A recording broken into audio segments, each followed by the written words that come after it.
हे जगणे आनंदाचे प्रवचन 9 भाग 5. सिकंदरा पळ.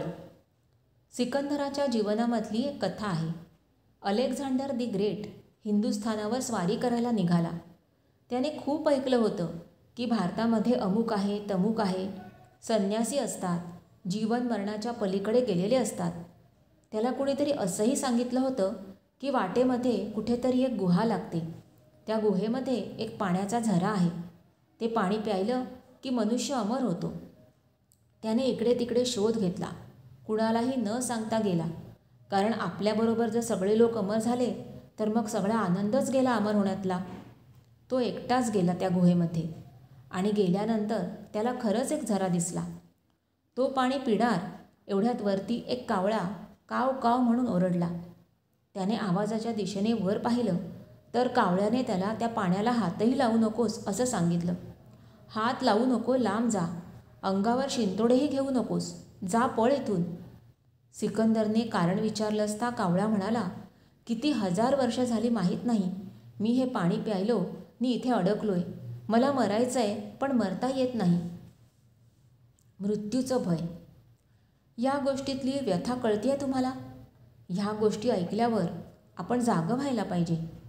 मृत्यू हे वरदान आहे, पण मृत्यूची भीती आहे. मृत्यू या विषयावरती मी एक स्वतंत्र सत्र घेईन. माझ्या दृष्टीने मृत्यूसारखा अत्यंत रोचक आणि समजावून घ्यायला अतिशय आनंददायी असा दुसरा कोणता विषयच नाही. मृत्यूला आपण का घाबरतो माहिती आहे तुम्हाला? एक म्हणजे दुखणं, कारण मरणं फार दुःखातून येतं असं वाटतं. मृत्यूच्या क्षणी दुखणं नसतं. जिवंत आहात तोपर्यंतच दुखणं आहे. मृत्यू झाला म्हणजे शरीराने संबंधच तोडला. सगळी दुखणी शरीराची आहे. शरीरापासून सुटला की आनंदी आनंदच आहे. मृत्यूचं भय आपल्याला का आहे? तर आपल्याला जे जे काही माहीत आहे, ज्ञान आहे, ते सगळंच्या सगळं काढून घेतलं जाणार आहे. म्हणजे मी एकटा जाणार आहे आणि बाकीचं सगळं इथेच राहणार आहे. ती भीती आहे. नवीन मॉडेल. हे रोज रात्री झोपेमध्ये घडतं. आत्तापर्यंत किती वेळा मी हे वाक्य वापरले तुमच्यासमोर. रोज रात्री झोपेमध्ये जे काही तुम्हाला ज्ञात आहे, तुमचं मी आणि माझं जे काही आहे ते सगळंच्या सगळं जातं. मग झोपेला का नाही घाबरत तुम्ही? कारण तुम्हाला आतमध्ये कुठेतरी श्रद्धा आहे की उद्या सकाळी तुम्ही उठणार आहात. कोण उठणार आहे? तुम्ही. आणि तेच तुम्ही पुन्हा चालू करणार आहात याची श्रद्धा आहे. झोपेमध्ये तुम्हाला मृत्यू आला तर तुम्ही मेलात हे कळणारसुद्धा नाही तुम्हाला. तेव्हा मूर्छित होण्याचं माणसाला खूप आकर्षण आहे. ही जशी झोप आहे तशी परंपरा मृत्यूला काळ झोप म्हणते. तुम्ही इथे झोपलात, सकाळी कुठे जागे होता? याच शरीरामध्ये. जर का खऱ्या अर्थाने देहत्यागाचा भाग आला तर दुसऱ्या शरीरामध्ये जागे होणार आहात तुम्ही. आमचे गुरु असं सांगायचे, हल्ली स्पेअर पार्ट सर्जरी चालली आहे. हात नाही दुसरा हात लावून घ्या, किडनी नाही दुसरी किडनी बसवून घ्या, हार्ट गेलं दुसरं हार्ट लावून घ्या, तुमच्या गाडीचा टायर गेला नवीन घाला, स्टिअरिंग नवीन घाला, सीट नवीन करून घ्या. म्हणजे गाडी तीच पण सगळे नवीन पार्ट्स. आमचे गुरु म्हणायचे की अशी कशाला स्पेअर पार्ट सर्जरी करता? देह ठेवला की नवीन मॉडेल मिळणारच आहे तुम्हाला. Totally new model. नवीन देह मिळेल ना. तो का नाही स्वीकारू शकत? कारण त्याबद्दल पुरती श्रद्धा नाही. जर तुम्ही मुक्त झालात तर गोष्ट निराळी.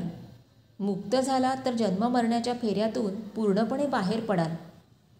पुढील घटनांची जाणीव. भविष्य कथनाविषयीचा आणखी एक प्रश्न आहे की पुढील घटनांची आता माहिती होणं हे कसं काय? हा सुद्धा एक शास्त्रीय विषय आहे. भूतकाळात जे घडत गेलं ते संचित आहे. त्याच्यापासून जर मोकळे झालो तर आपला मेंदू सगळीकडचं रिसीव्ह करण्याकरता मोकळा होतो. तुम्ही एखाद्या रस्त्यावरती खाली जमिनीवरती उभे राहिलात आणि रस्त्यावरून येणारं एखादं वाहन तुम्हाला दिसायला लागलं. साधारण 100 यार्डावरून दिसायला लागेल. ते तुमच्या समोर आलं की काय म्हणता तुम्ही? आता वर्तमान क्षणामध्ये ती मोटार माझ्यासमोर आली. तुम्ही उभे आहात. आता तिथून तुम्हाला दिसत आहे की ती मोटार येणार आहे. म्हणजे ती तुम्हाला अशी दिसते आणि इकडून अशी गेली.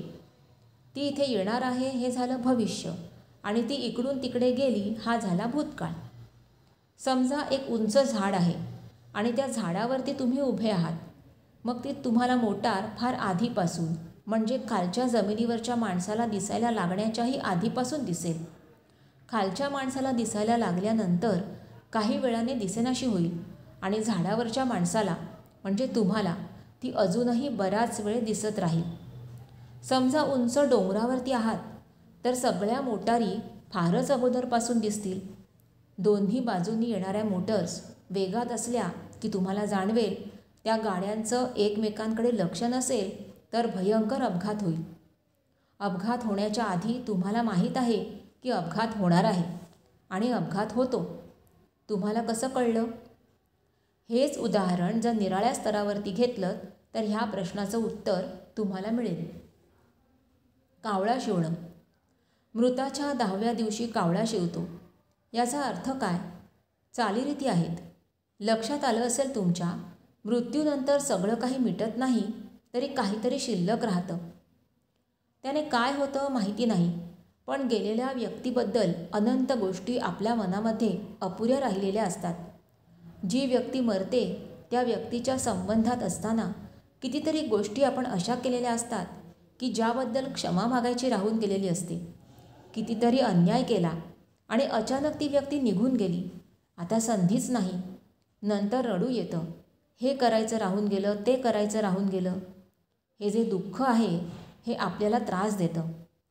परंपरेने यावर उपाय काढला. तुमच्या मनाला शांती वाटावी म्हणून 10व्या दिवशी पिंडासमोर उभं राहून आपल्या चुकींबद्दल क्षमा मागायची. काही गोष्टी करायच्या असतील तर त्या पूर्ण करीन म्हणायचं आणि कावळा शिवला तर आपलं समाधान मानून घ्यायचं की मृत व्यक्तीचा आता आपल्यावर राग नाही. हे आपल्या मनाचं समाधान करणं आहे. श्राद्धामध्ये नाही तर काय करतात? कावळा शिवणे वगैरे अशा तऱ्हेच्या गोष्टी तुमचं आमचं मन शांत करण्यासाठी आहे. भूत, भव, भाव. इथे 3 शब्द लक्षात घ्या. भूत, भव आणि भाव. भूत आणि भव हे 2च शब्द आपल्याला नेहमीचे माहितीचे आहेत.